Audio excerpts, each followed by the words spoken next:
Yo, yo, yo! What's going on, great people in all of the great land? Your favorite fantasy football homeboys in the building. Your guy Nicholas Wilcox, your guy Johnny Main in the building. We out here, the Fantasy Football Show, Super Wild Card Weekend to cap it off. We got the Sunday, Monday, so we're breaking down Sunday games and the Monday Night Football game between the Texans and Steelers. So we got 3 games, 1, 4, 3, 30, the 820. We're going to break it all down. Johnny, say what's up to the great people. If you can't see that, that's that Caleb Williams for y'all, man. That's for all y'all Caleb Williams haters out there. You know what I mean? I was in a group chat with a couple of my homies, and one of There's them. really that many haters of him? Come on. It can't be that many haters. Can't be that many haters on him, right? I think you might be living under a rock, bro. Yeah, like he was like about halftime, you know, he was like, Caleb Williams is not him, and I'm sorry if I offend anybody in this chat.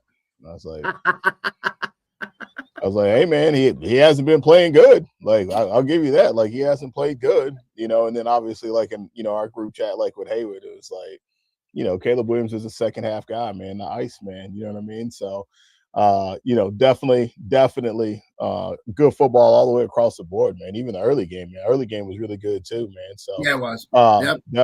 Definitely, good game. And so obviously, like early look this morning, like looking at like some of the games and seeing like San Francisco, I think it was like 6 or 6.5. I was like, well, I guess it would make sense to maybe take San Francisco 6.5. I didn't do it, but I was like, if this is any indication of things, man, all these games are all going to be tight, man. So.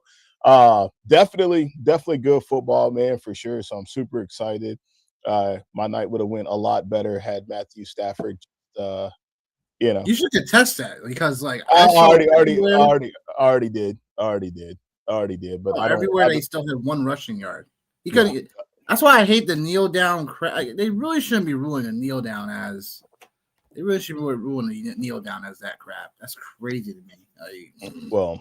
Outside of that one, like your boy Jaden Reed did not come through for me. Came through for me in every other space. Yeah, man. I had him. I didn't take like the actual line. I took him. I think I took him at like 40. So maybe he did come through. Maybe he did. Took his rushing yards too. Yeah. Like I think, man, that's a space, dude. Like that's a space. I think, dude. Outside of Matthew Stafford last night, bro, I cooked, man. I cooked. Like Jaden Reed, like Caleb Williams 5 yards short for you too, right? Yeah, Jaden Reed, it was only 2 yards plus money on the rush. So like I took that. I took Stafford on the plus with the 1. Talked about DJ Moore, man. You know, like curious if I took him 40 yards before it was plus money. I don't know. Yeah, like I had him 4 catches, 40 yards. Like I just had him for I had him for the 40 yards, the 2 yards rushing. I had him for that. But like, yeah, I think like that's one of the things, man, like with like playoff football is a lot of these players that like we love as fantasy managers for one reason or another, like different attributes that like they bring to the table. Like you're probably going to see it like once or twice, man, for sure. Like I'm a big quarterback rushing over guy. That was the other thing that Caleb Williams, that was the one that would have hung me up, is I had him for 25 yards. I think he got 22. So yeah, like I'm a big fan of like quarterbacks rushing. We obviously have a great slate today with mobile quarterbacks for Trevor Lawrence and Drake May, Jalen Hurts, Josh Allen. So like I'm in that space with even Justin Herbert, right? The one guy not being able to move is Brock Purdy. And even him, like low key, he's not a bad athlete, low key. So I'm into stuff like that, like when it comes to playoff time as far as props go. So yeah, man, it was a relatively cool night. Drinking some mushroom coffee today, man. You know, starting the year off right. So mushroom coffee. Yeah. Yeah, no hallucinations in here, man. You know, no hallucinations. I thought about to say that's probably going to be the next question. That's the last thing y'all knew. It'd be good. The next question, but hey, you nipped that in the butt pretty quickly. Yeah, man. Whew, you get off the hook real quick, man. We're starting our mushroom coffee in the opener. This is gonna be a wild show then. Yeah. To everybody out there, you know what I'm saying, if you ain't done so already, please subscribe to the channel. Your favorite fantasy football homeboys out here. Tell your family and friends. very close to hitting 200 subs. Let's do that before season's end. We only got so many shows left for us this season. That being said, let's get it going. Sunday, Monday football. Here we go. First game on the docket we got is the Bills taking on the Jags. 1 p.m. EST. The over-under 51.5. The Bills are favored. It's been back. So some of these lines have really been back and forth. It's been happening the last couple of days. Like, it was first the Bears were favored, then the Packers were favored, and then the Bears won the game. And then the Rams, Panthers, like, I told everybody, Carolina Panthers, like, there was some post on X that someone tweeted on all the spots in the game, and they were like, who are you betting your soul on for the line? And I'm like, good Lord. I'm like, Carolina plus 10 at home. They've done this already. Like, and I'm like, I stand on business after.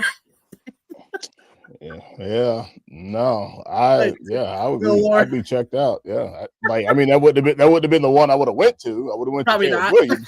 No, I would have went to Caleb Williams, but yeah. Oh my God. So anyhow, the lines have just been shifting, so pay attention to your books. As far as we got on before it happened, nothing's changed. Jags are still a favorite. Sorry. See? Oh, okay. The Bills are now an underdog. Good Lord. The Bills are an underdog. They were a favorite coming into this one. Now they're an underdog. Ta-da. Anyhow, Bills, Jags. Bills finished as a 6th seed. The Jaguars won the AFC South. They have a home game today. So that being said, what do we like about this game, Johnny? And before you go, I've said this before. I've said it twice, 3 times, 4 times. I've probably said it for the last 3 weeks. If the Bills, it starts today, right? If the Bills don't get to at least the conference championship, and then relatively they should go to the Super Bowl, supposedly, I just don't hear any more about Josh Allen and how great he is and this, and da-da-da-da-da-da-da-da-da. You may go. I don't think it discredits Josh Allen. I don't think it discredits Josh Allen at all. Why? Why? I mean, he's one man, and he's the sole reason that they're here. It's not him, and I think to go into that He gets a pass, a complete pass. I'm not saying he gets a pass, but I'm not saying we can't discredit about Josh Allen's greatness. We can't discredit that. There's a lot of great players that don't have Super Bowl rings, and I don't think that discredits them as players. I think there's a lot of athletes that don't have rings that you can't discredit their greatness. I think if you want to talk about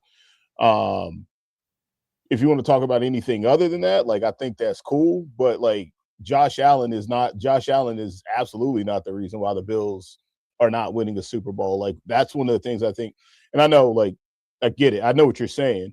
But last night too, with Caleb Williams and what was going on, there was a route where Luther Burden just stopped running and Caleb Williams throws a pick. And everybody's going to say, oh, it's Caleb Williams.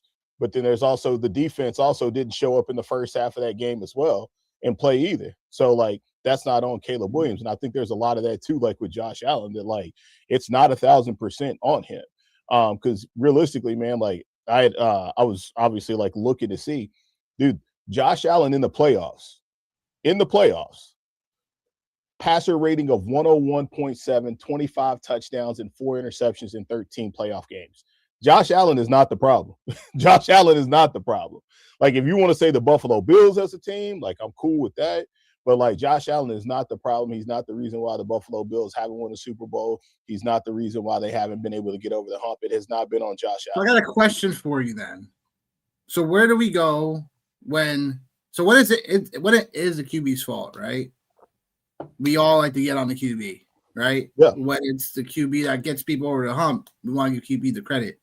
We can't have this duality of a quarterback just because statistically he looks great. It's just you win the game, you didn't win the game. You get to the championship game, you didn't win the championship game. I'm not saying it's going to fall solely on Josh Allen. That would be very unfair. However, how I am going to say is that the QB at the end of the day, why do they get paid the most money, right? What is it that when the game's on the line, we give the credit to the QB, we don't give the credit to him? Like, we can't I think there's instances of that where for me personally, like if he was the media in general just picks and choose that type of stuff. No, for me, the way I look at it is if he was on the field the last series and he had a chance to win the game and he didn't win the game, or they lost because of his play specifically, turnovers, bad throws, bad decision making. All right, that's fair, that's cool. But I think if we go back and and we revisit history and just I could obviously get it, but the one game that I think that comes to everybody's mind is that duel at Arrowhead with him and Patrick Mahomes. You can't tell me that's on Josh Allen. You can't tell me that's on Josh Allen, because it's not. That game is not on him, right? So I think there's a lot of different things.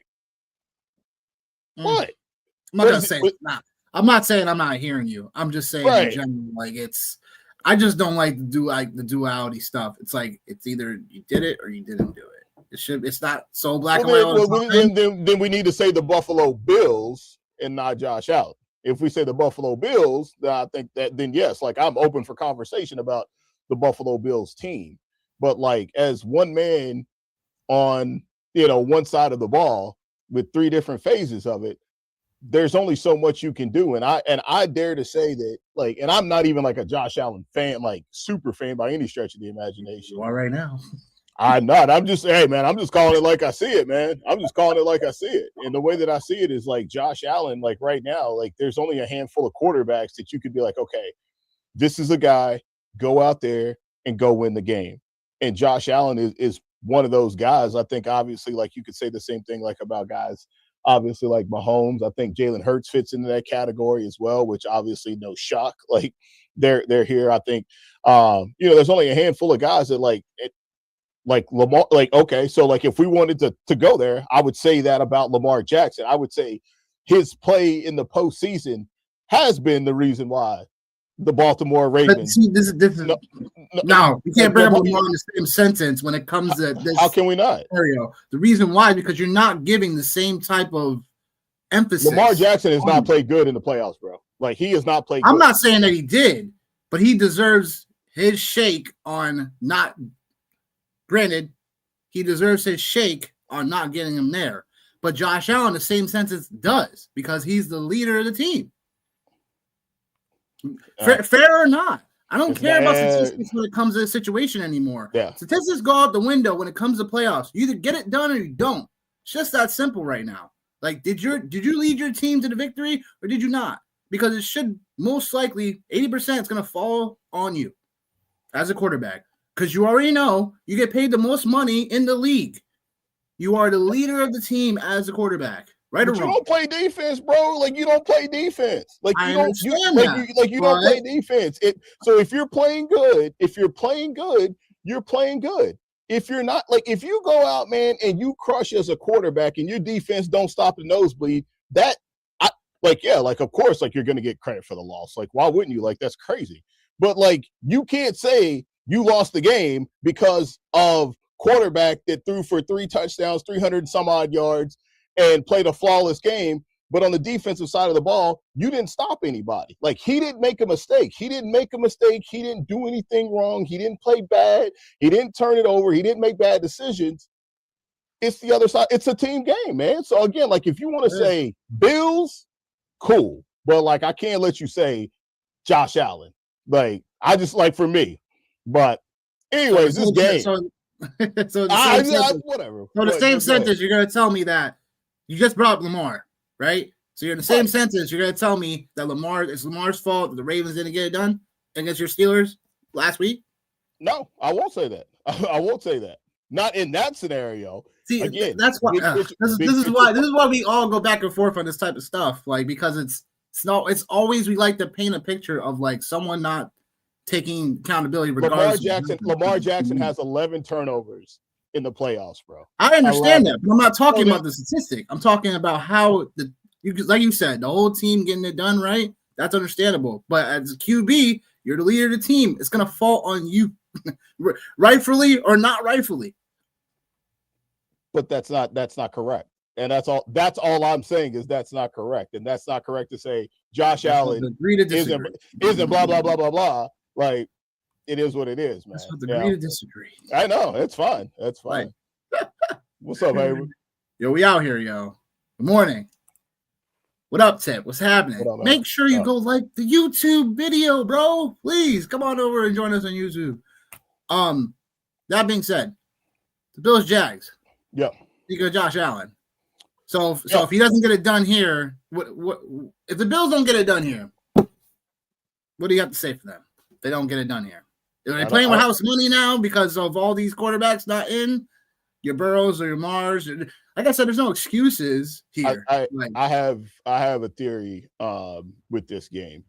If the Bills win, GBO, what up? Yeah. Let's go. I have a theory that if some way the Bills are able to get out of Duval today with a win, I think they go on a run. I think it's just that simple. They go on a run. If not, then I think obviously a lot of conversations about potential head coaching change potentially with the Bills. Like, there's been rumblings about that. I do think that something has to change for the Bills because the window is closing with Josh Allen. The window is closing. We've obviously seen James Cook is one of the best running backs in football, no question at all. So Russian leader winner, Yeah, something has to change for them, right? Because again, man, the pass catchers are, as my 8th grade basketball coach used to say, mediocre at best. At best, mediocre. So and they attempted with Keon Coleman, we talked about this. They attempted with a lot of the things they did in free agency trades, et cetera, et cetera. Just it hasn't worked. They've also got a lot of bad breaks defensively as well. And I don't know, man.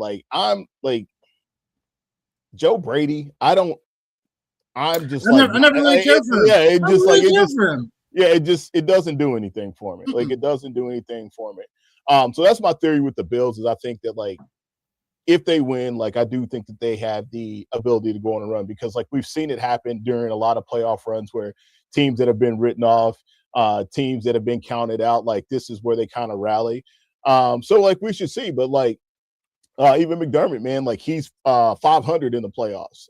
So again, we want to go back to just to touch on that conversation, the coaching in that space has been mediocre at best with no type of suggestion of moving forward or turning the corner. I do like the Jags in this game, man. I did a little pool at work, and it kind of caught me. It was the last 45 minutes of my day, and it ended up with Jacksonville, going. And I think there's absolutely a path for the Jags, man. I think they're one of the teams that's playing the best football at this point for sure. Trevor Lawrence, we've talked about over the last, we've talked about over the last 6 weeks, man. You know what I mean? And I'm excited.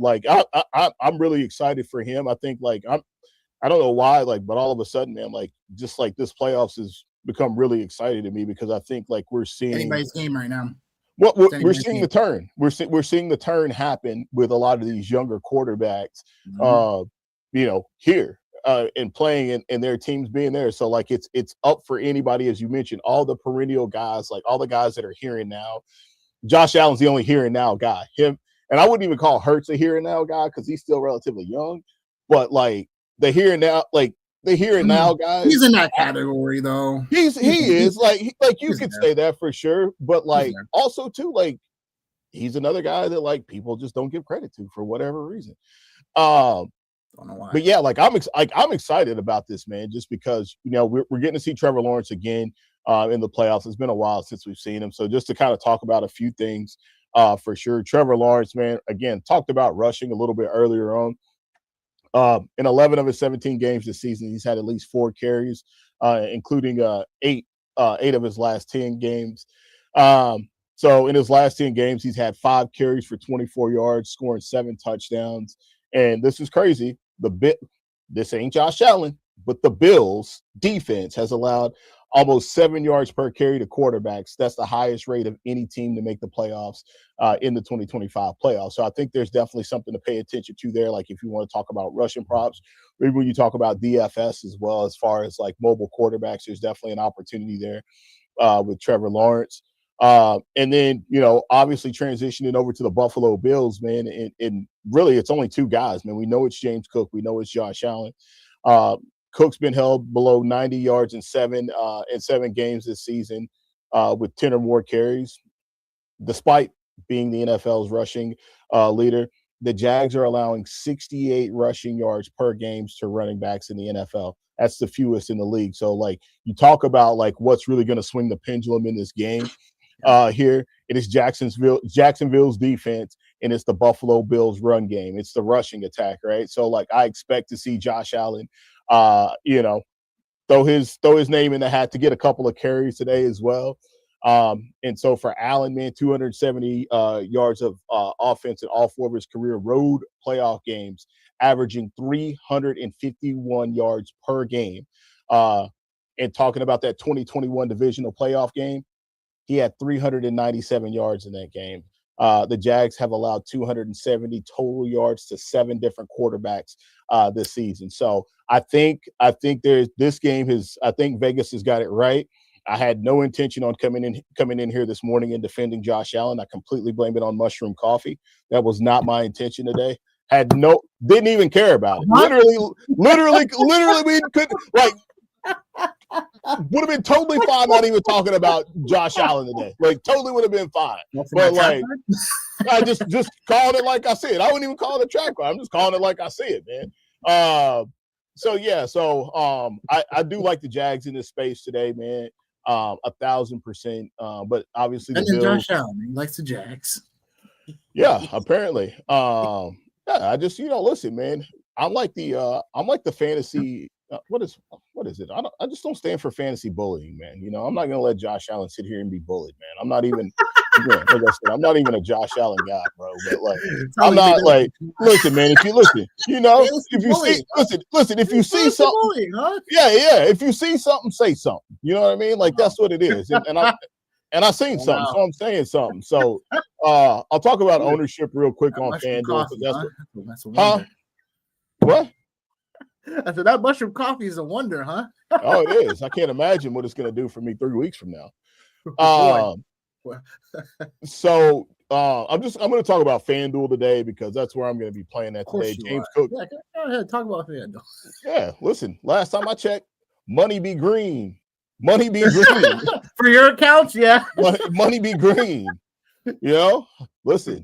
I don't get it confused, man. I don't get it confused. Yeah. James Cook's the highest owned player on FanDuel today at 40%, followed by Josh Allen and Trevor. And then Travis Etienne at 30% for the Jags is the highest owned player. I'm playing a lot of Jags today, man. Obviously, I think you guys can kind of get the feel from that. Playing a lot of Jags, playing a lot of pass catchers. Yes, even Brian Thomas Jr., I'm playing him today as well in GPP formats just because, quite frankly, I don't have too many options. Josh Allen's the only guy that like I'm really in on for them. So Parker Washington, Thank you for your DMs. Stay out of my DMs. He's the highest priced Jaguar today, man. I'm gonna play him. I don't have a choice but to, but I'm gonna play him with caution though for sure. In this space, the one guy that I do love a lot for the Bills. And I have talked about this, and I don't know what it is, man. Apparently, I've become a Buffalo Bills whisperer. I see. But like the tight ends, man. Like I've been saying it for the last few weeks. Like the Buffalo Bills tight ends is if you're going to be playing, or if you're, I know props is your game, but like if I'm propping or I'm playing, which I am playing DFS, I'm definitely looking at the Bills tight ends 1,000%. 3,800 Kincaid. DraftKings, 3,300 Dawson Knox. DraftKings, definitely both in play on the tight end perspective in this one. Strange is 3,900, but Buffalo Bills have definitely, locked up tight ends throughout the season. So we'll just have to find out how that goes. I think for myself in this one, I'm on the Jags. I think what makes me a little concerned is obviously because of how, really good Josh Allen is, like, you can never count him out in a situation like this. Buffalo, like, hasn't really – we talked about this before in spots like this for Josh Allen, where you only really want to play Josh Allen. He's 7K on DraftKings today. You only want to play him in these type of spots where the Jaguars have allowed their quarterbacks to, you know, in these matchups, they've just been allowing a ton of volume from quarterbacks in these spots. And for Josh Allen, this is what we want, you know. So Jaguars on average have allowed 41 plus dropbacks per game, you know, to quarterbacks over the last 8. So that being said, like, Josh Allen in this spot for me, like, makes a ton of sense from all sides, because you just want a guy that's going to be, you know, 7K for Josh Allen where he should be 8K in a slate like this on DraftKings. He's pretty much an automatic lock, because no matter how you see it, Jaguars, just like Chicago for the most part this season, has been a defense that they've been more opportunistic for turnovers, but they still bleed a ton of yardage. They still bleed, you know, points from here and there. So I do like Josh Allen as if you're locking him in like at 7K on DraftKings, because the only real way I see some of the other quarterbacks kind of like really outdoing him is if I think Herbert makes sense at 5,800 for DraftKings later on tonight against New England, only because like Chargers should be in throw mode. I think Jalen Hurts is someone that you're going to have to get a few rushing touchdowns for him to really reach his ceiling in a spot like that. And the weather's now holding up versus what I was concerned about earlier. But anyhow, I like the Jags in this spot. I like the slight under, unless, again, like the pace picks up really quickly in this spot. Like this still could be a spot where it's a slight under, still like a 48 over under in this spot. But yeah, give me the Jags in this spot. I like how they've all come together. We talked about Trevor Lawrence before. This is the spot for him, though. You know, like he's faced some defenses that have been somewhat cupcake, but also, he ripped apart Denver when they played them a couple weeks back. So, I like Trevor Lawrence in this spot. I do like the Jags, so give me them in this spot too. So we're in alignment. Cool. Yep.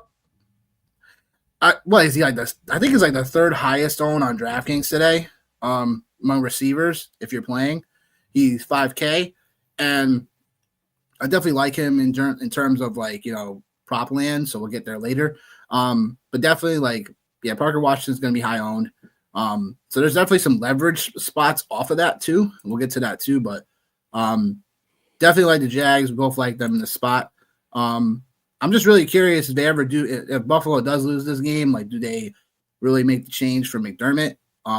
Or it's like they give him one more opportunity and it's like, you got to go out and get, real defensive ballers, because this past season, we've seen some retreads for this defense to try to stabilize. So I'm not sure if it's like really like, they need to get more talent, or it's more like the system needs to change because it's not working. So we'll just have to find out how this game goes. Anything else to add? No. Okay. Next game. Niners. The Eagles. Eagles winning. What's the first time a team's gone back-to-back for the NFC East division since like 2005, I think. Back-to-back division titles.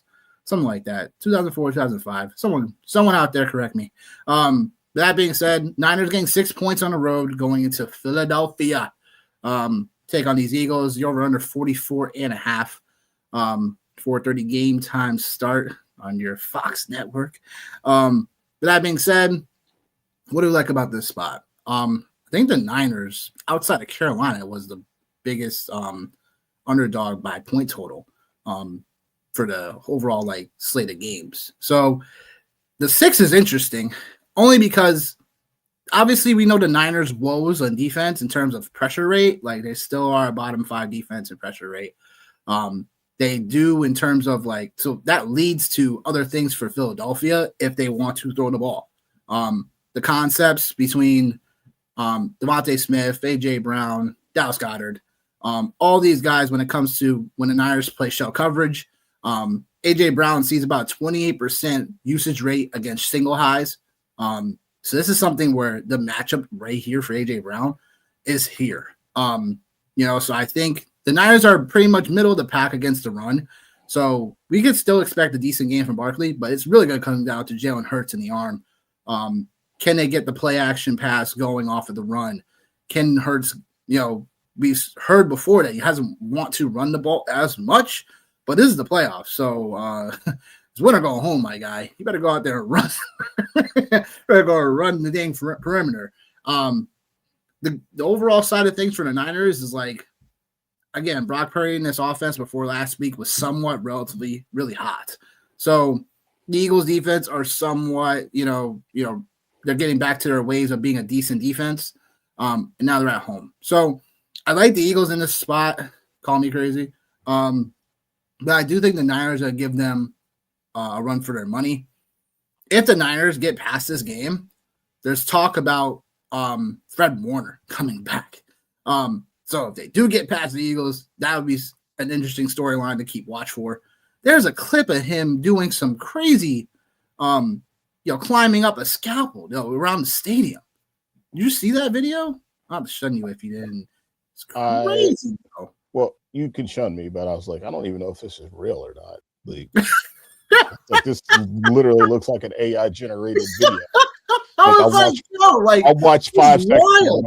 I watched 5 seconds of it, and I was like, oh. I was like, yeah. It's like, I wasn't I dig people doing like crazy stuff like that, but I was like, yeah, that is not like that ain't real.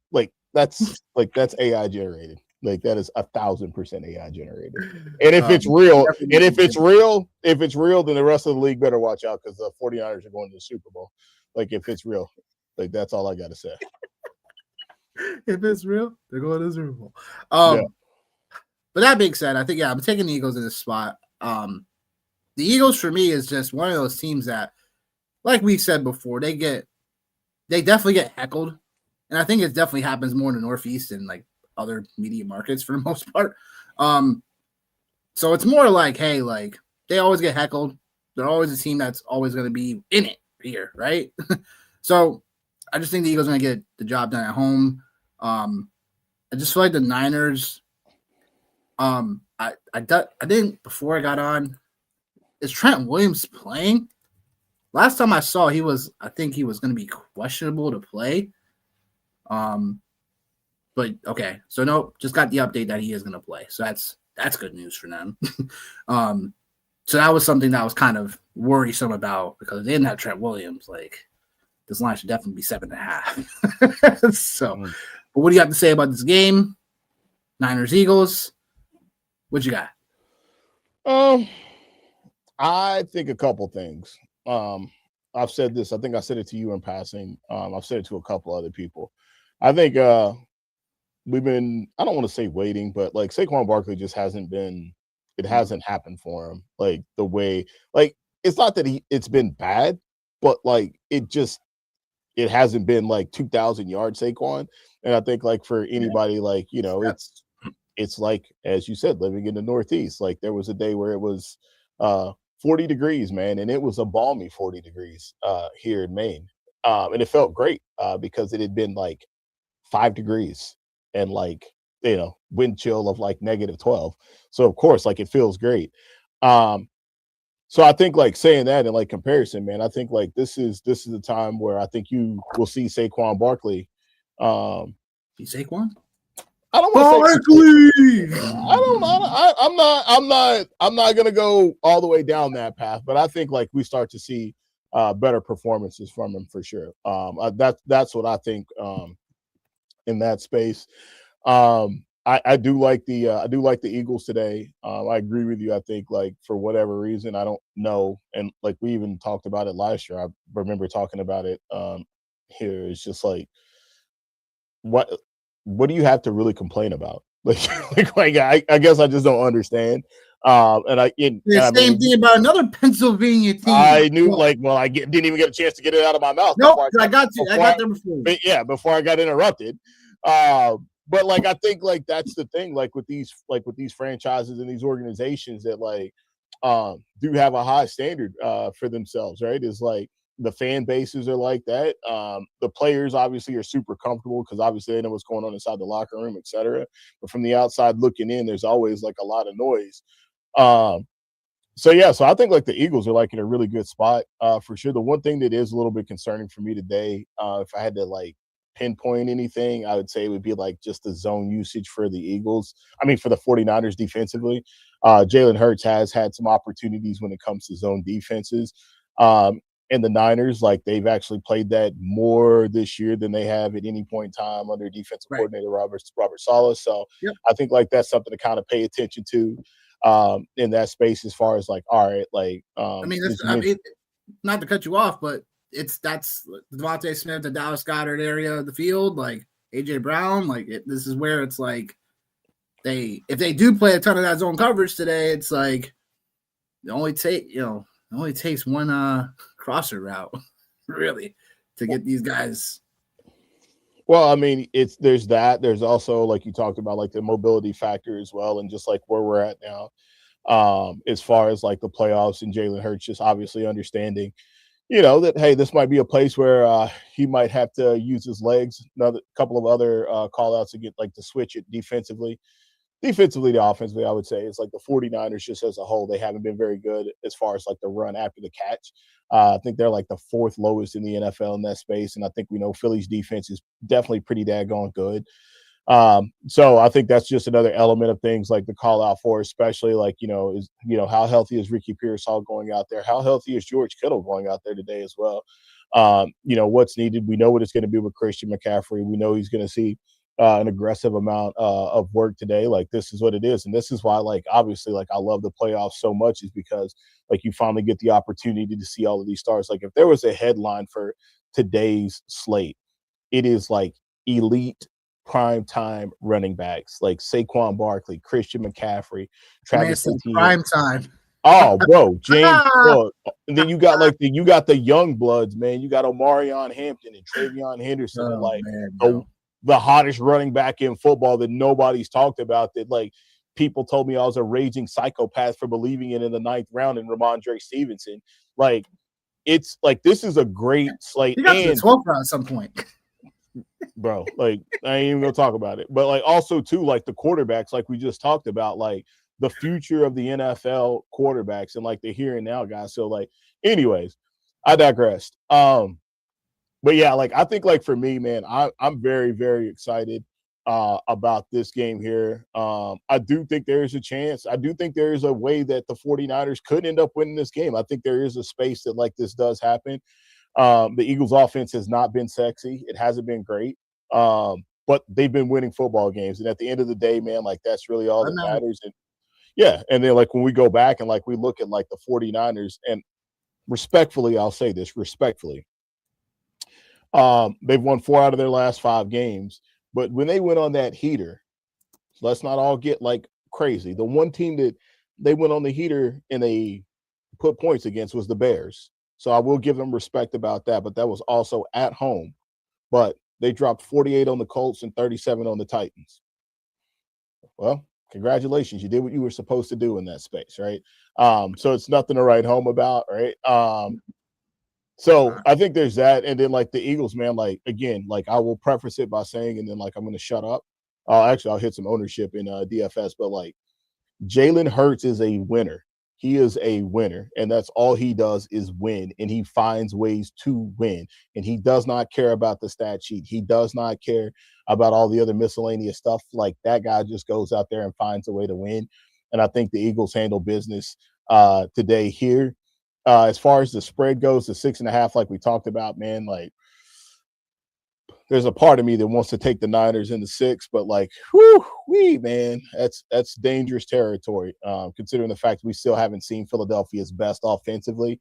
And I think they've been saving it for, I don't want to say saving it, but I think they're getting ready to start operating in that space now as champions do, given the circumstances. FanDuel, man, highest ownership. Of course, would you really be shocked and surprised if I told you the 2 highest owned players in this game were Saquon Barkley and Christian McCaffrey? No, you shouldn't be, because I'm not. So I'm actually getting under the field on Christian McCaffrey and GPP. I'm getting slightly over on Saquon. Just because I think like McCaffrey all year long, man, it's been about volume for him is what it's been about. It's been volume.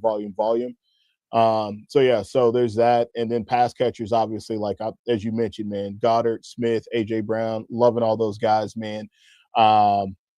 Just because like it's a very funneled offense, it's a very targeted offense. If there's one thing, like I would say, like maybe I don't know if Nick has got it or whatever, but hey, man, maybe Saquon Barkley receptions maybe might be something to look at as we talk about all the zone coverage that the 49ers will be playing today, potentially, depending on how game script goes. Not on my bingo card, but it's not crazy. The only reason why like Barkley's always been kind of hit or miss when it comes to like the receptions in general in this offense. So that's kind of like why that's why it probably wasn't in consideration, but something you could definitely go to in a game like this. So that wouldn't be like so shocking. Breaking the chat. What up? Oh, wait. Frank in the chat. I got one for you. I remember this. I'm sorry. I'll be petty sometimes if we keep receipts. Oh boy. Remember that Keaton Mitchell and Romeo Dobbs trade? You remember that one?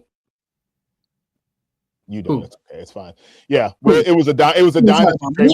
No, we did. We were on the pod with him or whatever, and that's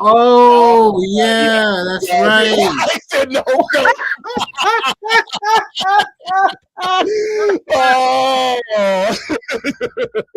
I don't recall that one. I know the two of the Romeo Dobbs haters, man. Two of the Romeo Dobbs haters the same space at one time. Hey, the only thing is that look like it. Let's just There's still a lot of time on the clock, baby. I know. There's still a lot of time on the clock. I know it's the playoffs right now. I gotta take my victory lap. I seen him. I was like, oh, Frank in the chat. What up, man? All love, baby. It's all love. It's all love. Dan the man, what up, man? What up? Appreciate the love for sure. But no, he has no recollection, Johnny. Yeah, Romeo Dobbs. I seen one, man, dude, that was hilarious last night. Somebody had said, I'm pretty sure the Guardian helmet has magnetic radio something on there. I was like, I actually wouldn't be shocked. Possible. Yeah, that would be possible. You never know. You never really know. You never know. But yeah, we're moving on. Sunday night football matchup. This should be good. Chargers going from west to east as the lowly 7th seed going into New England, take on the Patriots. 45.5 over under the Sunday night football matchup on NBC. That being said, Chargers Patriots. Do the Patriots take care of business? Oh, you're asking me. I'm asking the person behind you. Hey, Julio. Hey, five happened. Which is actually ironic because the reason why I changed that number to 5 instead of 10, Cordell Stewart's my guy, but LaDainian Tomlinson, seen that guy in college, I was like, it's the baddest man I ever seen in my life. So, man, my senior year, I switched it to 5, man. Wow. Yeah, I've never seen anything like that. Let's see. All right. Well, before I answer that, man, Frank just threw one out there. I see. Yeah. But I came to drop a parlay for the fellas. Okay. We appreciate the love, brother. Josh Allen, 80-time touchdown. Combined passing yards, 475. I think he's saying both quarterbacks combined. Yeah. And Lawrence, 2 passing touchdowns. Can dig that. What book do you get that on? I'm not sure if you could do. It's probably FanDuel, because FanDuel, like we don't get FanDuel up here. FanDuel's got like a lot of like dope stuff like that. Sometimes I like try to, when I have time, I try to go and look, and I'm like, that would be cool. And if they do, like it's like very, oh my god, what's the word I'm looking for? It's like very predictable. So you got it on DK? Okay, cool. All right, I'll go check it out. Yeah, sometimes some of them look really good, man. Like I know these. Sometimes they're player specials. Sometimes they're it's like that. It's under player specials because sometimes you can find it where it's like running back like 10 yards in each 4 quarters, or you could. You know what I mean. So I do. Yeah, but like this game here, man. I think like this again. So many really good games, man. like that. Oh, he made it. Huh? Oh, okay. Maybe I need a tutorial.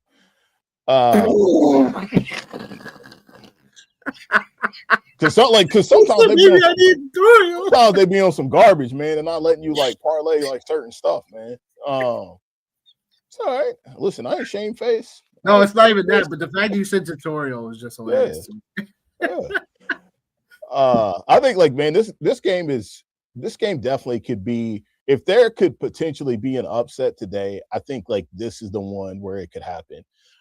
I say that and watch Drake May go out here and throw for like 5 touchdowns and completely break the slate and be like, no, Matthew Stafford, I am the MVP. So we got a little Biggie and Tupac action here, West Coast to East Coast.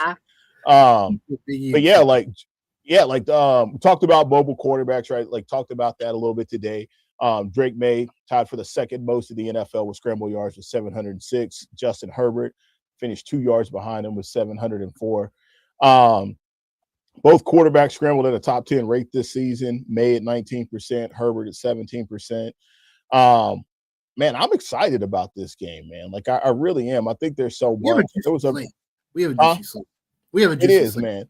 Like one quick call out too, man. Like we talk about like, like, hey, like who or what, like this game. Drake May has been held below 240 passing yards 5 times this season, and he's averaged 258 yards per game this season. However, when he's played against teams with a 500 record or better, he's averaged just 230, and then he's threw 2 touchdowns. And the Patriots went 1-2 against teams in 2025. So against playoff teams, I should say, in 2025. So like, is it that they've been beaten down?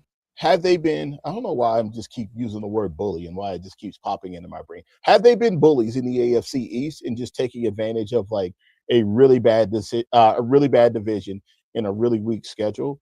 Meanwhile, like the Chargers have been in a literal bloodbath, with the exception of the Raiders, all season long, playing, the Kansas City Chiefs, the Denver Broncos, playing I think they played the AFC North as well. I can't remember what other division they played, but like, geez. So no, they didn't play the AFC North. That wasn't them. That was last year.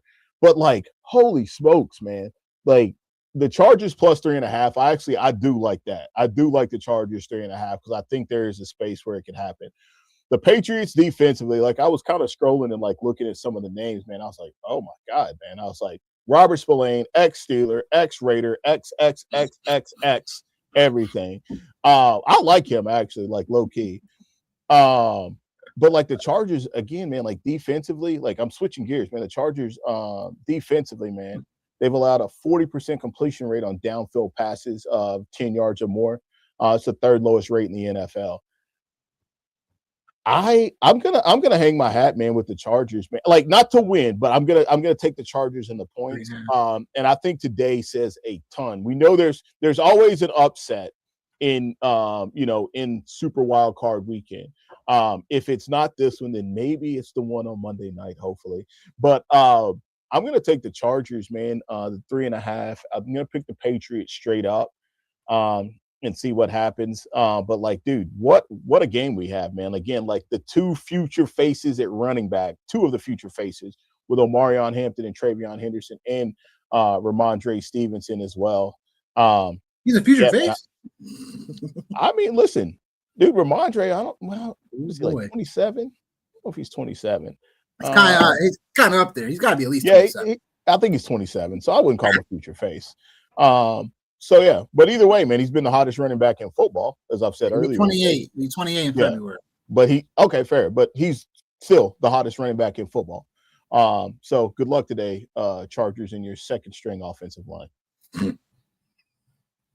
I think this game is probably of all the slate of all today's and tomorrow's game is probably the one I'm kind of in flux about, because what happens, I feel, with the Chargers is that like their defense is immaculate, right?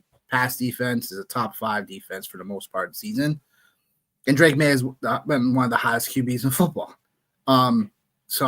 It's always one of these interesting spots, because then it comes down to, I think, like the coordinator positions and how like the chess match goes. So I think I agree with you on the plus 3.5 for the Chargers. I just feel like the Chargers, the Patriots still gonna get it done. I know they've had one of the easiest schedules, just like the Niners this season. But I think Drake May really his progression of being able to deliver, you know what I'm saying, in terms of his gameplay. You know, he's just a wow's difference from last year versus this year in such an incredible time. And most times, like, you know, after your rookie year, sometimes if you had a decent one or whatever, like, the Patriots didn't have the best season last year, but Drake May, like, he didn't have the best rookie year, and then like comes in and just like picks it up constantly. And you're like, has this guy been playing for the last year or the last 5 years? So I think with Drake May, I think he's someone that I'm a believer in now. He's turned the corner, I feel. And I feel like he had that up, and that's why he was like one of my guys to, you know, for people to draft this season as well, because I was like, you know, there was something there when it comes to his rushing ability. And I knew when Mike Vrabel came into the picture, like he can get a good amount out of him. So I just didn't expect this type of like ceiling outcome with him. So that being said, I'm gonna keep riding with the Patriots here. I think they get it done here in the spot. I just think when it comes to health, it's not, you know, health is not, you know, you can't predict that. You know what I'm saying? So can't predict all the injuries that can happen to you and stuff. But I think that might show up tonight for the Chargers. Like that, again, we're really talking about most of this line this line's pretty much down to their secondary pieces. And then if even one bang up happens tonight, like we're talking about a guy maybe coming off the practice squad potentially that was either, you know, called up to the main today or whatever, or for this game. I don't know, man. Yeah. I think the Patriots will get it done. I think they overall just they're a pretty balanced team in my opinion. So I just think I'm gonna take the Patriots just straight up in this spot. Yeah, it's gonna be a good one, man. Like I'm going back and like I'm just like looking at the teams that like they've beat this year, and I'm not gonna categorize anything before week 4 because I think like that's still, and No. my Steelers are in there, but like if you look at everything after week 4, Bills, Saints, Titans, Browns, Falcons, Bucks, Jets, Bengals, Giants, lost to Bills, Ravens, Jets, Dolphins. I do want to see how this is going to be, man, because I just like Drake May. Like I get it. Like I don't hate Drake May at all. I think like it's definitely going to be a situation to see like, you know, him being tested for sure. And I think obviously like during this playoff run in the AFC, like he's going to be tested like he hasn't been all season long. Some of those other teams were, when I look at all that, it's like they AFC East, it looks like they got the NFC South and the AFC North, which were statistically the two worst divisions as far as wins and losses go. So, and on top of that, playing in the weakest division in football, like not trying to throw any shade, but like I think like there's a lot of really good, everything aligned right for the Patriots this year, for sure. So it'll be interesting to see how it shakes, but I do think like this will be a really good test for him as well. And then like there's also the one element of this too, like before like obviously we transition or whatever, is I think Mike Vrabel is definitely the wild card in this space. He's the wild card in this space, like as far as you know, scheming, game planning, like he's done like exceptional work in the playoffs. When you talk about playing against like elite competition, he's done exceptional things.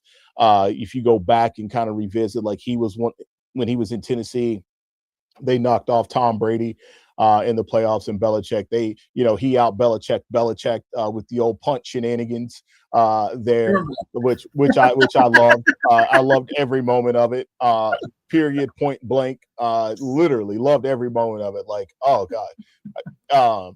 So I think like that'll be interesting. And obviously, you know, we have Harbaugh too, man, which I think like we can't undersell him. We can't underrate him as far as like what he's been able to do, given the situation that he's been in with this Chargers team all year. But just him as a coach, like big picture, like, right, like, you know, he's talked about it a couple times in passing that like if he doesn't get Justin Herbert a Super Bowl, like he's failed, because Justin Herbert as a talent is like clearly like the best quarterback that he's had. So yeah, man, like this is gonna be a fun one, man. Oh man, like yeah, I'm excited about today, bro. I'm excited about it, Yeah, nah, it's going to be a good cap to that. You know what I'm saying? It's going to be a good Sunday night cap to the overall Sunday games. So definitely looking forward to all these games. So they should have all types of, excitement. It just feels like we thought the letdown might have been yesterday some spots, and it's like we got full man. on NFL drama in No, both games. sir. Yeah. We'll just find out how it happens and goes.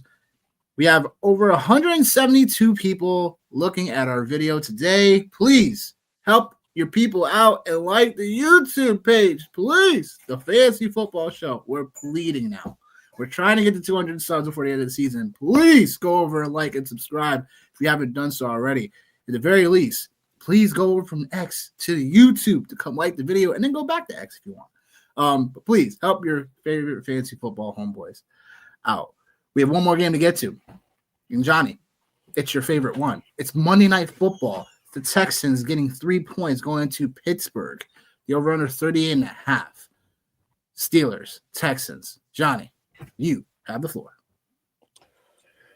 Oh man, this is going to be stressful. It's going to be stressful. I think I've thought about this. Well, I'm not even thinking I've thought about this. I've thought about this ever since Monday. Thought about it. Because I do, not being a homer, I do think there is a world where the Steelers can absolutely pull off this win. For sure. I think this game, there's a lot of things that favor the Steelers. I think I say this, and of course, it's going to come to fruition. So I don't even want to say it out loud on the air. But the Texans, I'm going to, because that's what this is about. That's what this is about.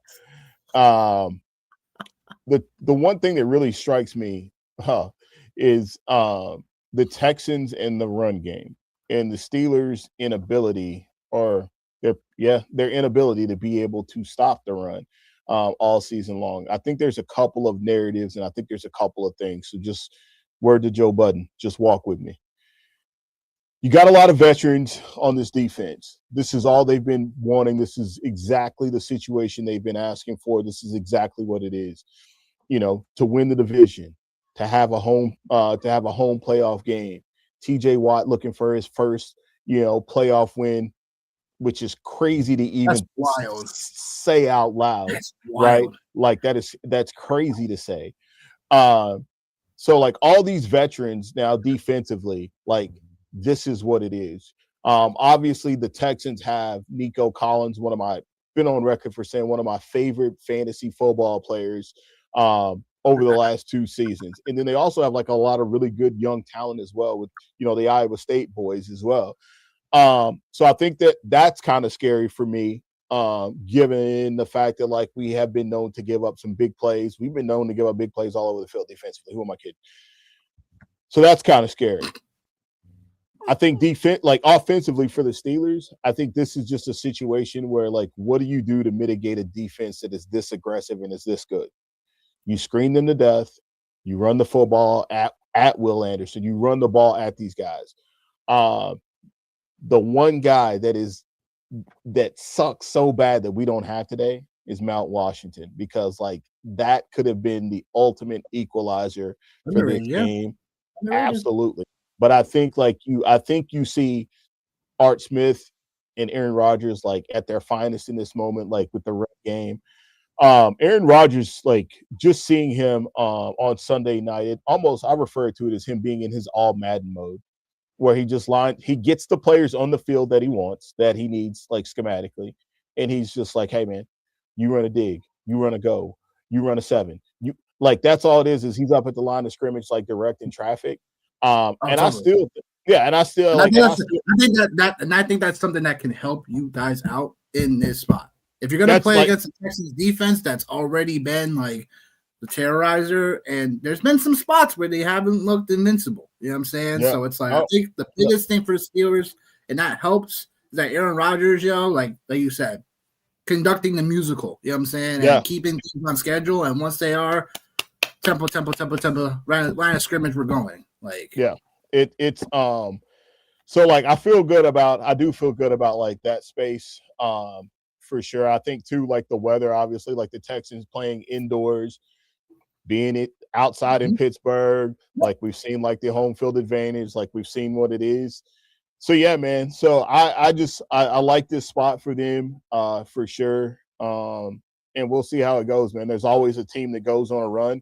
I think if you look on paper, like this is a team that looks like that should have done way better and could go on a run. And I seen in the chat like what is DK Metcalf gonna do after his two week vacation?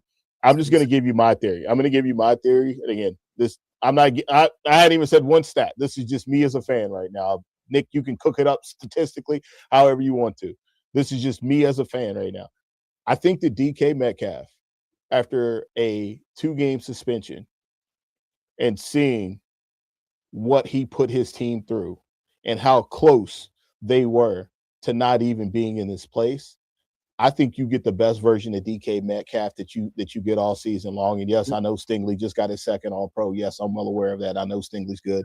I know he's got game. I'm very well aware of that. I am.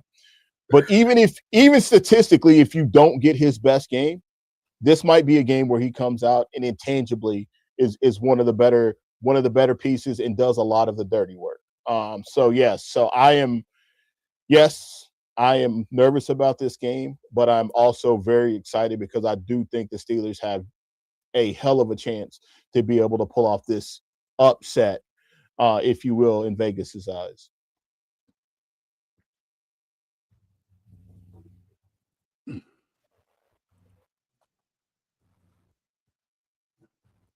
I still think the Texans are going to win the game. There's just some things that similar to like what I would say about sometimes when you watch Kansas City, right? It's like when they went on their run, it's like there's just times where quarterbacks are going to find ways to live take advantage of a defense. And that's what Rodgers does. To his credit, like he, to the best of his ability, takes advantage of that. There will be times I feel in this game where the Texans are going to want to bring that pressure, and it's just like you said, you're going to be boring and dink and dunk the ball down the field because that's just going to be what's effective. I don't think the Texans are going to sit back in coverage because if they do, they know Rodgers is going to try to pick them apart. And I think that's possibly how this game could go. I really think it comes down to the secondary for the Texans versus Rodgers. Who's quarterbacking them, with the Petries of the world, you know what I'm saying? Like you said, and also this pass rush, like how quick and out, like the X's and O's of this matchup is going to really matter in this spot. I think the Texans are going to cover, but I do think it's because of the only way the Steelers are going to find a way to get this one done is if not only their pass rush gets home on CJ Stroud, because CJ Stroud has tendencies to not play well on the road. But it also comes down to, again, can Rodgers get that extra touchdown? With DK Metcalf coming back into the fold, like that's going to help the offense. Like I've said before about the Steelers team, like they are a better team when Metcalf is able to stretch a defense out and they're able to, dink and dunk the ball down the field constantly. In this spot, that's totally possible. I just think the Texans defense is going to be a little bit too much for these guys late in the game. When it comes down to it, you got a bunch of playmakers for the Houston Texans. And we all know that. But it really comes down to more of like, okay, is simply the front seven of this Texans defense and that back going to be able to take advantage of these offensive weapons for the Steelers? And I think that's going to come into the scenario. So that being said, I like Texans in this spot. But I do think the Steelers obviously have a puncher's chance. They're at home. They're outside in the weather. And they have Aaron Rodgers, Super Bowl winning quarterback. Yep. And respectfully so. Like that's totally it. Like you there's a couple of things too, like to kind of go back and forth was like one of the biggest question marks going into the offseason or yet in the offseason was the Houston Texans offensive line. That was one of the biggest question marks that a lot of people had. That's why like a lot of people stayed away from CJ Stroud and like whoever they thought was going to be the running back, Nick Chubb, Joe Mixon, Woody Marks, or you took Woody Marks later. this is like the time, like for those vets, man. This is the time for the Haywards. This is Derek Harmon. This is the time for the Derek Harmons of the world, right? Like this is the time, for those. Yeah, like I mean, it really is going to come down to a battle of, of the trenches, like no doubt. So yeah, man, like I just again, it's a puncher's chance, and like it seems like it feels like momentum is starting to roll for the Steelers. And I like all of that being said, I think there's also another element of this that we could talk about as well. They're like, and it's always like it's football 101. It's the most fundamentally important thing that's here. Turnovers and what you do with them. Turnovers, what you do with them, and special teams. Because this is going to be that type of game where it's going to be, I think, 38.5. Like that makes a lot of logical sense. It makes like this ain't CJ Stroud's first outdoor game, man. Like this guy, man, he played at Ohio State. Like the weather's crappy there. So like probably, you know what I mean? So like right. This ain't his first rodeo, man. Like this no, it's definitely not, but it's not like, dude, like it's not his first rodeo, right? Like it's not like, and I know, like, I'm just looking at skill players. I'm not looking at everybody else, like, whatever. This ain't Nico Collins' first show, man. He's a Michigan guy. Like, this ain't their first rodeo being outside, like, in cold weather games. Like, it ain't. So, like, yeah, man, I think there's just, like, there's a lot that's obviously at stake. I seen in the chat was asked, like, hey, somebody had asked about Hayward had asked about like Tomlin and like rumors and stuff, man. I've seen some stuff. Like I've seen stuff about him maybe potentially sitting out a year, going into broadcasting. But I just have like a really weird, like, I have a hard time seeing Mike Tomlin broadcasting and like them trying to like filter him out. Like I just have a really hard time seeing that. But the other thing, like I have a really hard time seeing too as well, in two different scenarios. One, if the Rainbows and Unicorn world, if the Steelers happen to make a deep run or get to the Super Bowl or something like that, it's kind of hard to walk away from it at that point in time. The only other thing I do, sorry, the only thing that I didn't mean to cut you off, but the one thing that historically works on your side, Monday the Night Football. Steelers at home on Monday Night Football haven't had a loss since I've been born. Yeah, 1991. Hey, like, I'm not. Yep, I'm going to keep talking about Mike Tomlin and what. Anything, but no, I'm going to keep talking about Mike Tomlin and like what happens. Like we don't do that. We don't do that.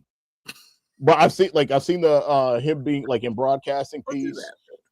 No, I've seen that. But then also too, now to think about all these changes now that are going on in the AFC North, like it would almost be kind of silly depending on what happens, like with, the coach for the Browns and the coach for the Ravens. It might be kind of crazy for him to get out of the game because like what like and this is like another topic for another time, but like what's Baltimore going to do now? Like they like obviously like like that whole offensive scheme, that whole identity has been around Jim Harbaugh. That offense has been around Lamar Jackson. So like you get somebody that comes in and tries to change things schematically, and like, now it's upside down, and like you got a lot of big personalities, you got a lot of strong vets, you got a lot of big names in that locker room. So like, what does that look like? The Browns, well, we know what it is with the Browns, right? So now in like, Cincinnati's coach he's on the hot seat. So like, I mean, Tomlin's still sitting in the catbird seat. So like, I don't know, man. Yeah. I really don't know, but I have a hard time seeing him going into broadcasting for sure. That's one thing I can. I could have a hard time seeing that. That's not happening. I could see him maybe going like a motivational like type of tour. You know what I'm saying? Like where it's like people bring him in for like specialized messages and stuff like that. But I don't see him like in a broadcasting situation. I can't even see him. See him in a suit and tie and all this. I can't even see him like in that space. Like I know where you're getting at, but like I can't see him in that space either. He's a leader of men. You know what I'm saying? So but that's the reason why I can't see him in that space is because like in my mind, like for him, he's like, okay, if I come in here and talk to these men, all right, that's cool. But and money talks, obviously. But like, I'm not the one that's interacting with these guys every day. Like I'm not the guy that like has my fingerprints all over like these guys in their day-to-day. I'm not the guy that builds their relationships with these guys, because that's one of the things every player talks about with Mike Tomlin is the fact that like his communication style and his relationship building with his players is the best bar none. And that's why one of the reasons why he's still employed is because like that stuff means something to players. So like, I don't know, man, but either way. Yeah, I know, right? Yeah. Have to see how it unfolds for sure. Yeah. But hey, DFS side of things, or you want me to do prop land? Up to doesn't matter, man. I think we got a lot of time today, man. We don't even sure do. Yeah.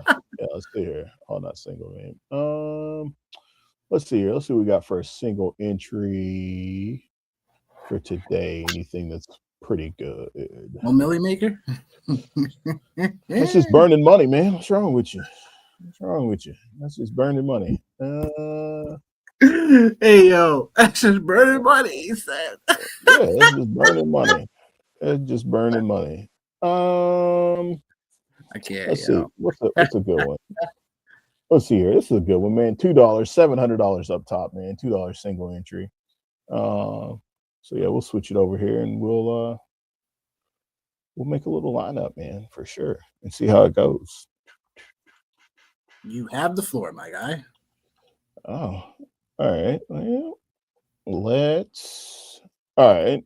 I mean, I know for me, like I said, and we can make it through together, man. Like I got about How'd we do yesterday?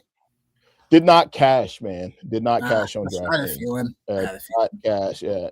Yeah. Damn Parkinson touchdown. Who? That damn Parkinson touchdown. Yeah. That damn tight ends.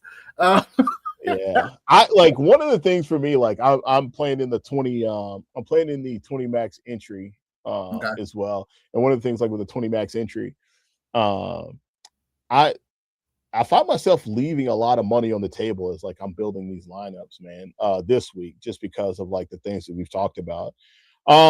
So I think like for me, I like to start like a lot of times like at running back. So I'm gonna start with Travis Etienne. Like I said, like I'm heavy Jags build today. Just because like I think like this game, like I think it should shoot out. And even if it doesn't shoot out, like the players on the Jag side of things, they've been good to me all year long. It's kind of hard to get away from them, right? So I'm going to start with Travis Etienne, man. I think like he's one of the best values like on the board, and you can see like there's a lot of really good values as well. Like you look at Travion Henderson at 6,800, the other running back for the Patriots, Ramondre Stevenson. Yeah, I'm sure you're very excited. Yeah. You don't get any bonus points for for trying to take the hard route. So Travis Etienne is one of my first players that like I've been making sure to get like in every single or as a majority of lineups as I possibly can. And then from there, I go down to wide receiver and I look again too, man. I'll tell you one guy actually I like a lot. So I'm gonna put him in here because I do like Quentin Johnston today, man. I like him a lot. Like I think if we say like again, like it's a 3-game slate. Remember, it's a 3-game slate. So on a 3-game slate, like you gotta find a way to get different somewhere. And I think Quentin Johnston, it's either gonna boom or it's gonna bust. And sometimes even on these 3-game slates, even if he busts, if you have the correct build, like you can still get there. Just because like there's so much value here on this slate that you can leave 2,000. I did a lineup today. I left $4,000. I left $4,000 on the table just because there's a lot of value here, right? So he's a guy that like I've been playing a lot of. I like him. You got Jacoby Myers obviously as well. So I'm gonna go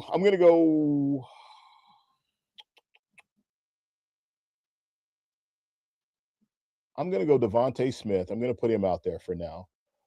For sure. Just from like the value perspective, we talked about 6,800. Tight end, I'm standing on business with Dalton Kincaid today, so I will play him. Like I think like again, even if it shouldn't be like 30 something, percent like snap share for him. It should be more than that because obviously like these guys like it's win now playoffs. So Dalton Kincaid gives me a little correlation here with this Buffalo Jacksonville game. I don't want to play Parker Washington, not because of you. I just He's just going to be really high owned. There's other spots you could take advantage of.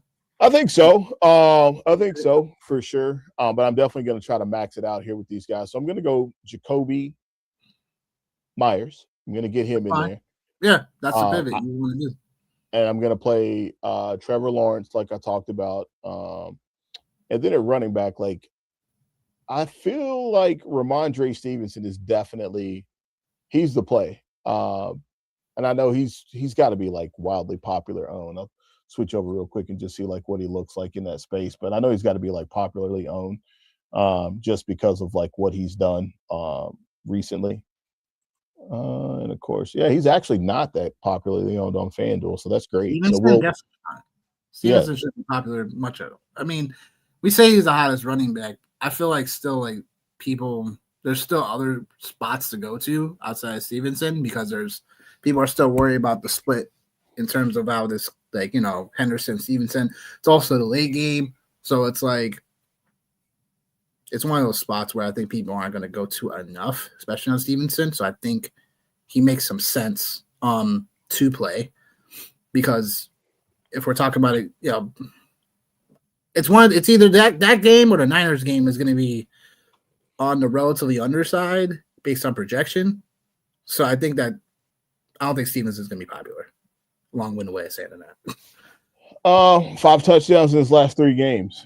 So then, like I said, Quentin Johnston is my guy to get different with. And then at the flex spot, this is where it's like really crazy because now I've still got like 6,700 left.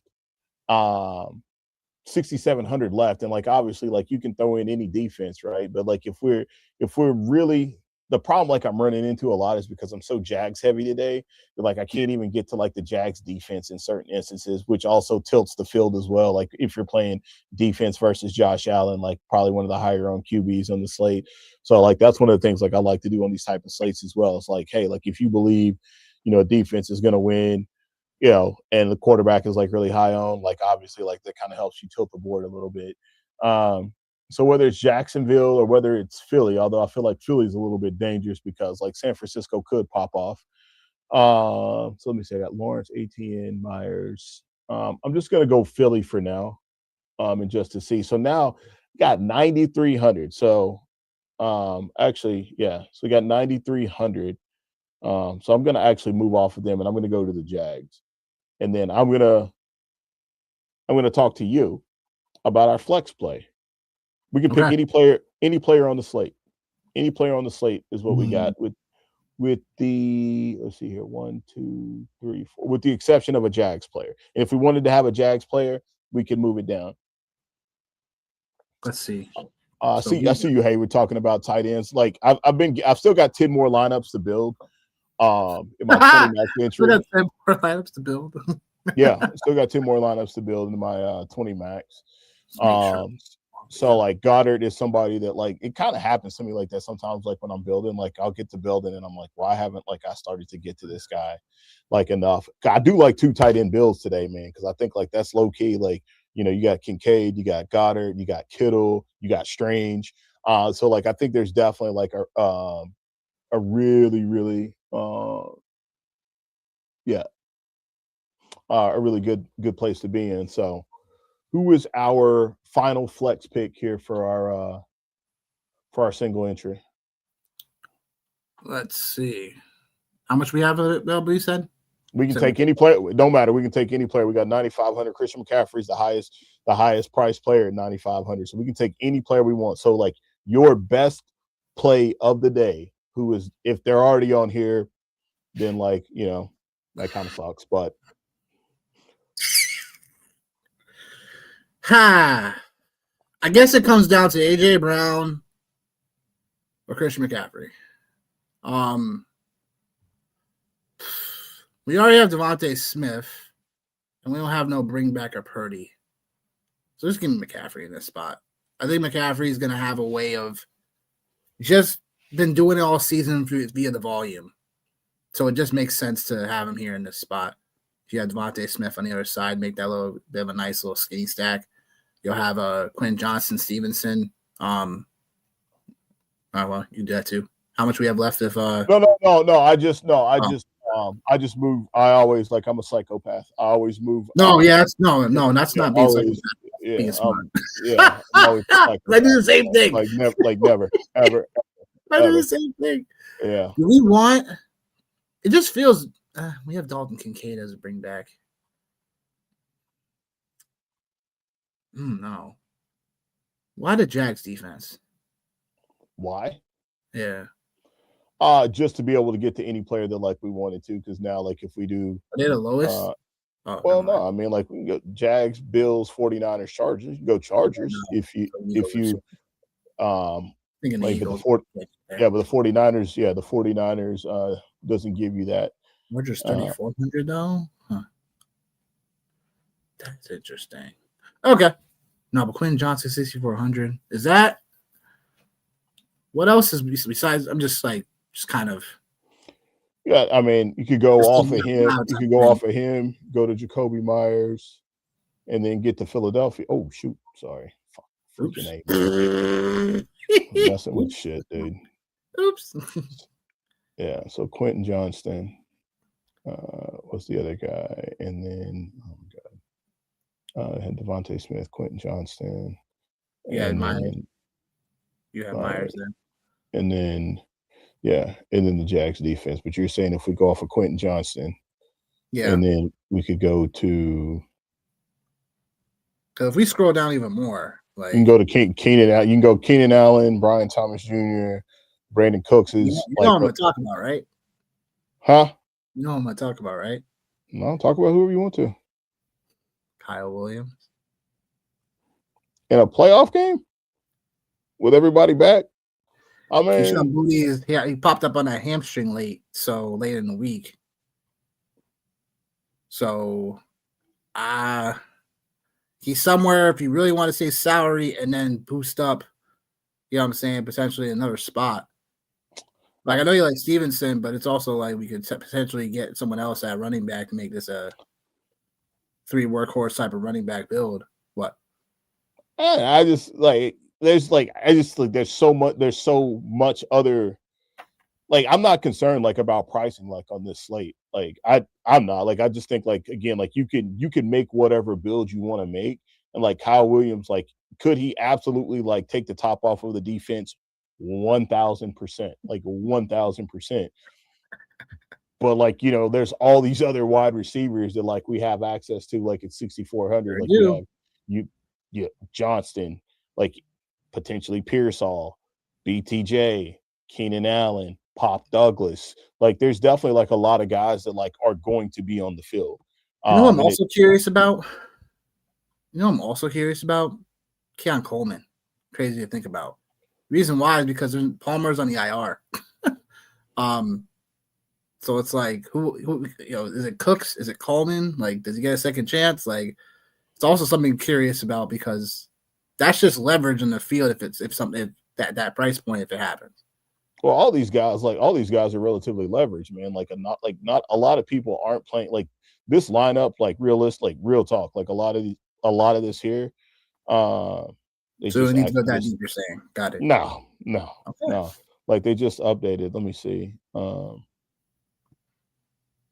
Like the quarterback situation, like Trevor Lawrence is at 15%. Like he's the 4th highest owned quarterback. Like people are going again. Like McCaffrey 52%. 52%. Travis Etienne is 28%. Ramondre Stevenson is 13%. Like we don't have to go like that deep. Like all these the roster that like we have. It's not a lot of people are going to be playing these guys, and that's in GPP, like the ownership. So like we don't have to get that deep. So that's why I was like, okay, like if we're doing this, Quentin Johnston is obviously touchdown, big play heavy. So all right, like that's cool. And if we think like the Chargers are going to be within 3, like they're going to be within 3 because of Justin Herbert, 1,000%. So why not there? Or if we wanted to, we could go McConkey. So yeah, I just don't think we need to go that deep. So I think like if we're looking at in the space of Diggs, McConkey, Quentin Johnston, Jacoby Myers, Brian Thomas, Keenan Allen, that's where we're at. Yeah, I get it. 49ers against tight ends lately. How much is Goddard? I would think Goddard's ownership wise, he's probably like, I gotta say he's like 30% at least.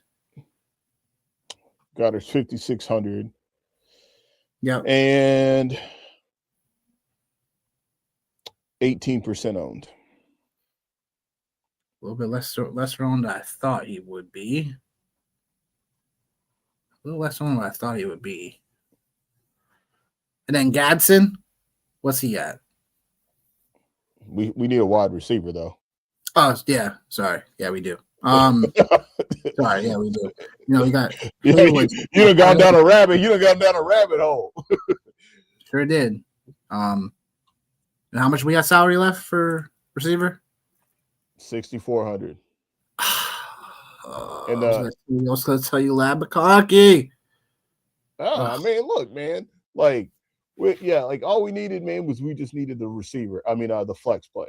So if McCaffrey's the flex play, like it's either Brian Thomas. Well, we can't even go Brian Thomas Jr., so we can't go any Jags. So it's like, all right, like which pass catcher do you want to go with? Do you want to go with the Chargers? You want to go with the Chargers pass catcher? Like we can go Quentin, or we can go Keenan Allen.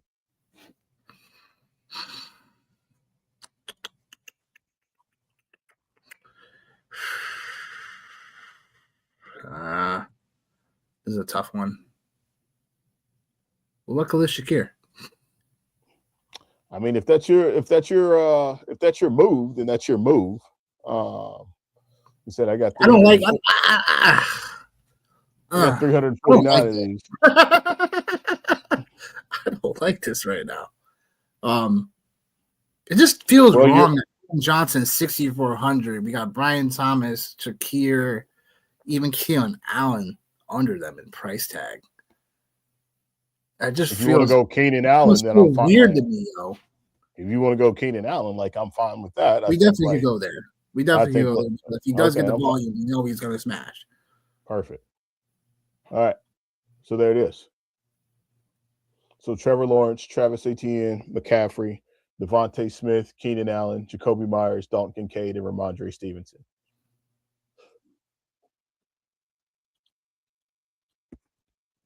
Better hope for Stevenson for 3 touchdowns tonight, though. Well, I mean, if we could get to Travion Henderson, we could. What else is at the flex though? How much we have left? 7,100. No, yeah, 7,100. So like you can get to again. This is the dope thing.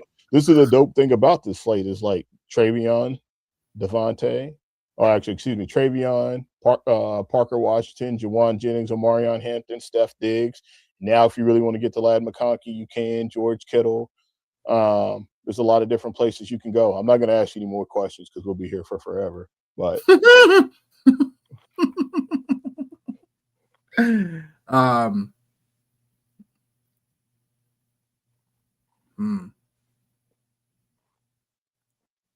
George Kittle. George Kittle, he says. Double tight. All right. Double tight. That's right. All right. That's it. I'm not asking you any more questions. That's getting submitted. Boom. Done. All right. Whew. Lord. That was fun, wasn't it? Took a few years off my life, but we're still stop here. Oh, stop it. You even took a half an hour off. Get out of here. Get the hell out of here. But I mean, yeah, like we'll have to find out how that all shakes out. Like, just keep us posted then. That being said, Nick's prop shop in the building. We went 3-2 yesterday on props. Watson just couldn't get that last catch he had, and then somehow Kyron Williams didn't get 66.5 rush yards because the Panthers really bottled him up second half. To where the Rams are basically just playing for their lives down the stretch. So other than that, we killed it with Burden yesterday. Stafford we killed it with yesterday, and then matchup base McMillan, that was easy. So 3-2 yesterday. So here we go. Nick's prop shop back in the building. One more time. We are going to go to the first game of the slate. We got Josh Allen over 230 pass yards. This feels like a spot where Josh Allen's going to have to throw. The Bills defense, like, this could set up for a script for Josh Allen just to keep throwing the football. The Jaguars, like we talked about earlier, they allow quarterbacks to throw on them, attempts wise. So I think Josh Allen is just going to be a spot where 230 definitely feels a bit too low for him.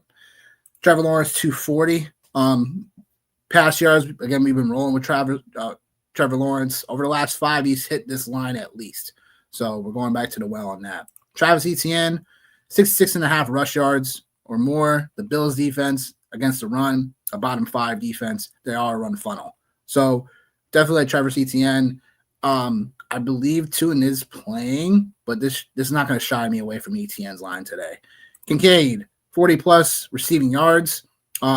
Jaguars have played zone defense 78% of the time this season.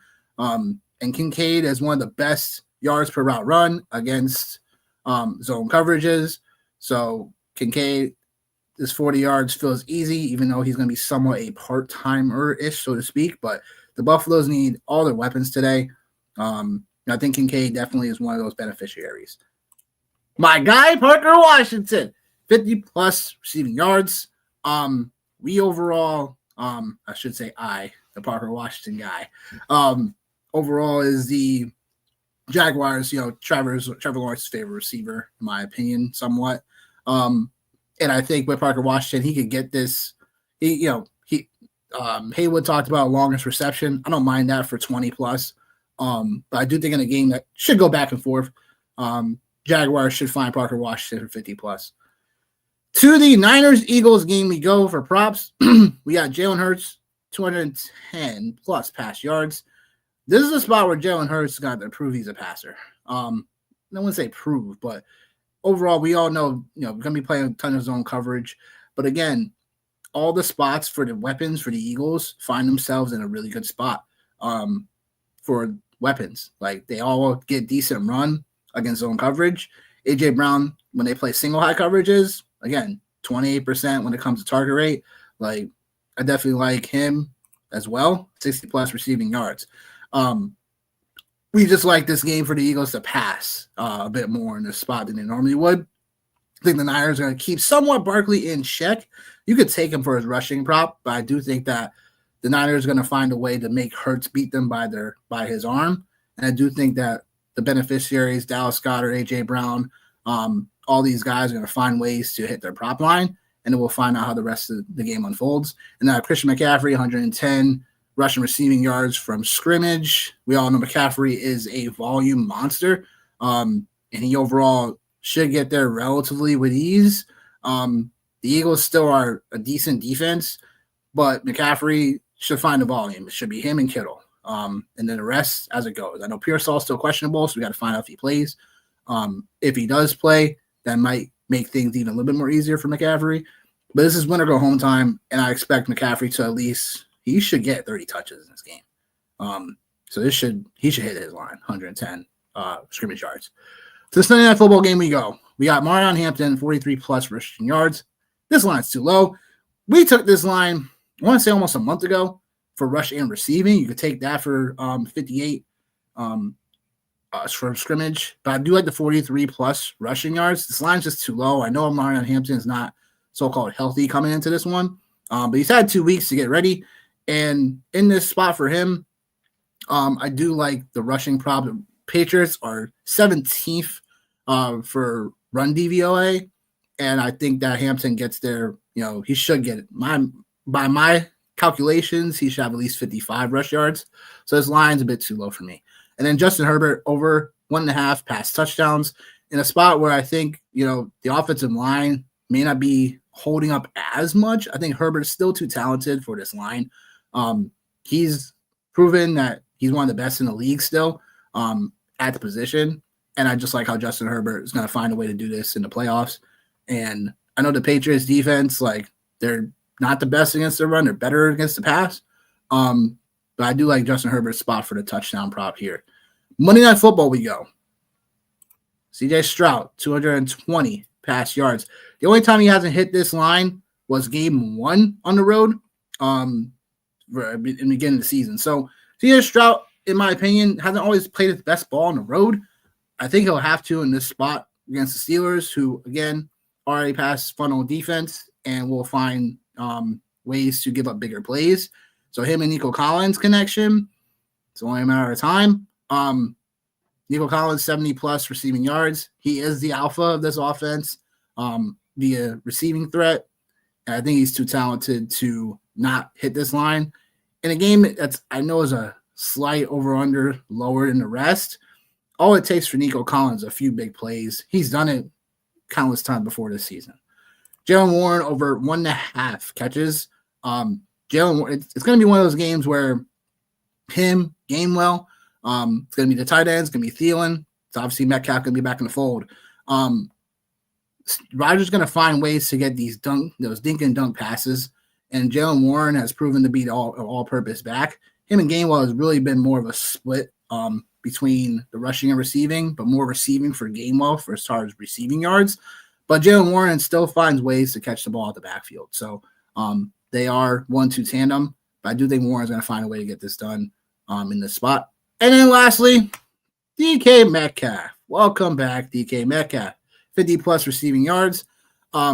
Yes, I know the Texans defense is, let's just say they lock people up.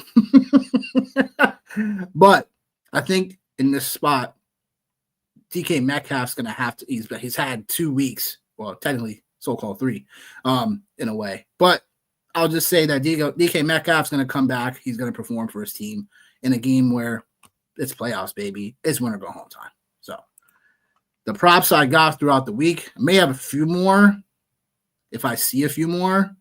So just check the X for me. For some reason, I didn't put Jaden Reed on our list the other day.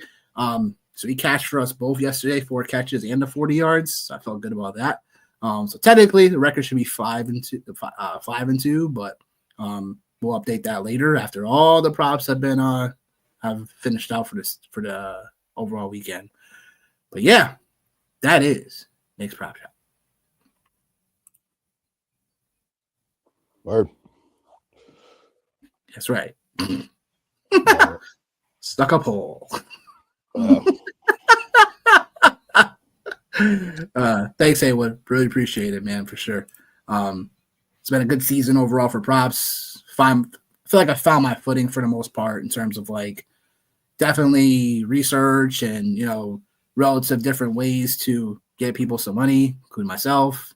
Johnny, you gotta get one soon, bro. Like you're so dang close, yo. Like you're so close, my guy. Like yeah, that's not like my big thing, man. I know, but I'm trying to rub it off on you. Yeah, no, like it's cool, man. It's cool. DJ Moore last night, like I think that's. That I was like, that's the thing about props, man. DJ Moore though, so yeah, but that's the thing about props, though, right? It's like that's the thing about like all this. It's like, hey, man, like you find you find what it is that you're good at, and I think like for me, just kind of like recapping like the year. Just having my hands in too many cookie jars. So next year, that's one of my cookies. Yeah, having my hands in too many cookie jars. So next year, just kind of locking in on the space that I know I need to be operating in, which is primarily like just games and DFS, which is like I definitely feel pretty comfortable in both of those spaces for sure. And like live betting, live betting is another one I like pretty well too. Like one of the things I always try to look for like in the live betting space is like I really pay attention to like the first 15 first 20 plays, and that kind of gives me like a pretty good feel for like what the scheme is and like what they're looking to do. And then a lot of times like I'll look to go try to attack that. But it's all good, brother. All good. Definitely. Rico Dowell, man, ruined my freaking Rico Dowell, man, just ruined me yesterday. Like, so close for that Rams Panthers. I was like, like Rico Dowell, of course, the game that they've been playing Rico Dowell like constantly as their RB1, but then they switched it up for Chuba Hubbard. Yeah, nice. That's wonderful. Yeah, it's weird like that, man. Like I don't know. Like I had Chuba Hubbard props. in one of my parlays because like I just was like, Yeah, all right, like this is like if they get down, like Chuba's going to be like involved. So like I took like the rushing and receiving like side for like Chuba, which obviously like it worked, but obviously the old kneel down for Matt Stafford, me and my quarterback rushing in the playoffs, that's what I get. so that means Herbert and May running rushing props tonight, right? Yep. Oh Yep. man, listen, tonight, like, oh my god, dude, like of course, like I'm gonna make a parlay with QB rushing. Like of course, like you've got all these guys here, man. Like it's Maybe there. 15 versus 25. Yeah, I mean, like, hey, man, like you go with what you go with what you feel, you go with how you think the script's gonna play. And I thought that the script last night for Caleb Williams went exactly the way that I thought it was gonna go. And he came Yep. up 3 yards. He came up 3 yards short, and like that's the thing, man. It's like it's always about trust your process, like trust what you see, trust what you Always. know. And like the one thing, like for me, I know about Caleb Williams being a big fan of his is I know that in the fourth quarter, if the game is down, Caleb Williams has zero problem pulling the ball down and running the ball. So it just was a couple yards short. What do you do? What do you do? You go ready. You keep doing it. Dang it. What do you do? Keep doing it, baby. Yep. Keep doing it. Yep. Yep. Definitely another great show in the house. You know what I'm saying? Again, if you are on X, we have over 284 people. Please get onto the YouTube and like and subscribe, please. But that being said, Johnny, I'm gonna ask you, is there any final thoughts? Yeah, final thoughts for today. Really just more about tomorrow, honestly, man. It's really what it's about. Yeah, I love that. I love that for you, Snoop. I ride with you, man. I ride with you. Yeah, and like just really getting excited for next week, man, getting a chance to see like the number one overall season. It is weird now, like not getting a chance to see like 4 teams play for the first time, in the division round versus like the one. So that's definitely a little bit different. But like the next generation of quarterbacks, man, like they're officially here, man.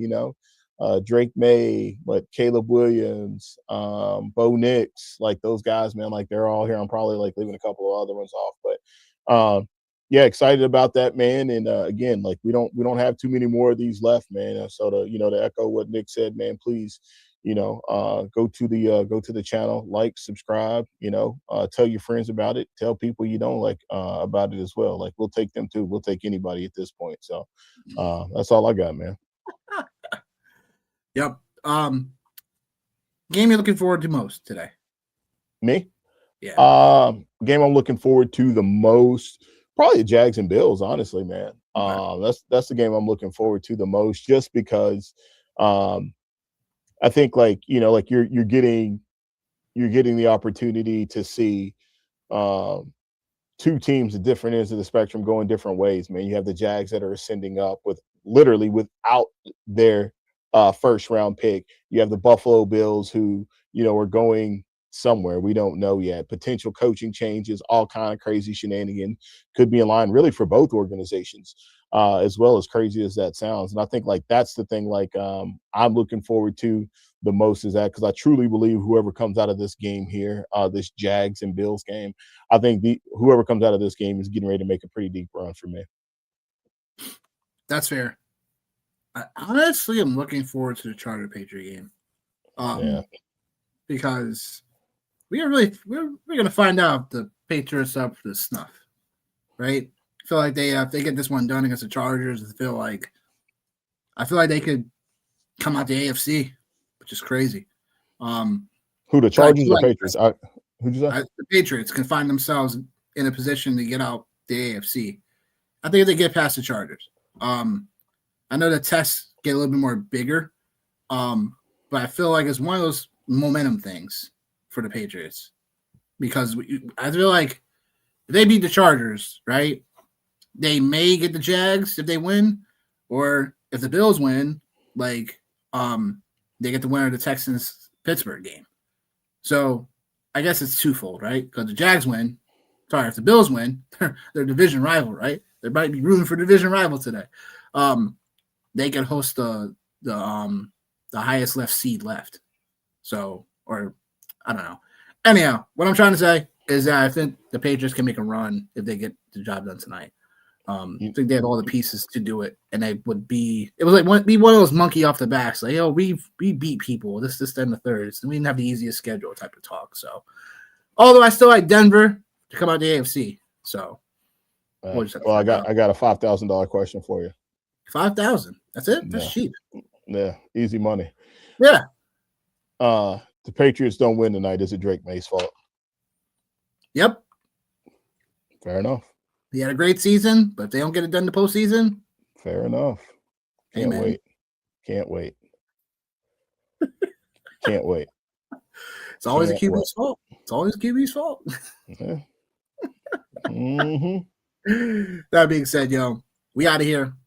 Next time you will see us is Friday evening, 6:30 p.m. EST start. I believe so, unless it changes. Stay tuned. Your local listings. That being said, myself, John, we out of here. Your favorite fantasy football homeboys is out. We'll see you on the next one. Peace.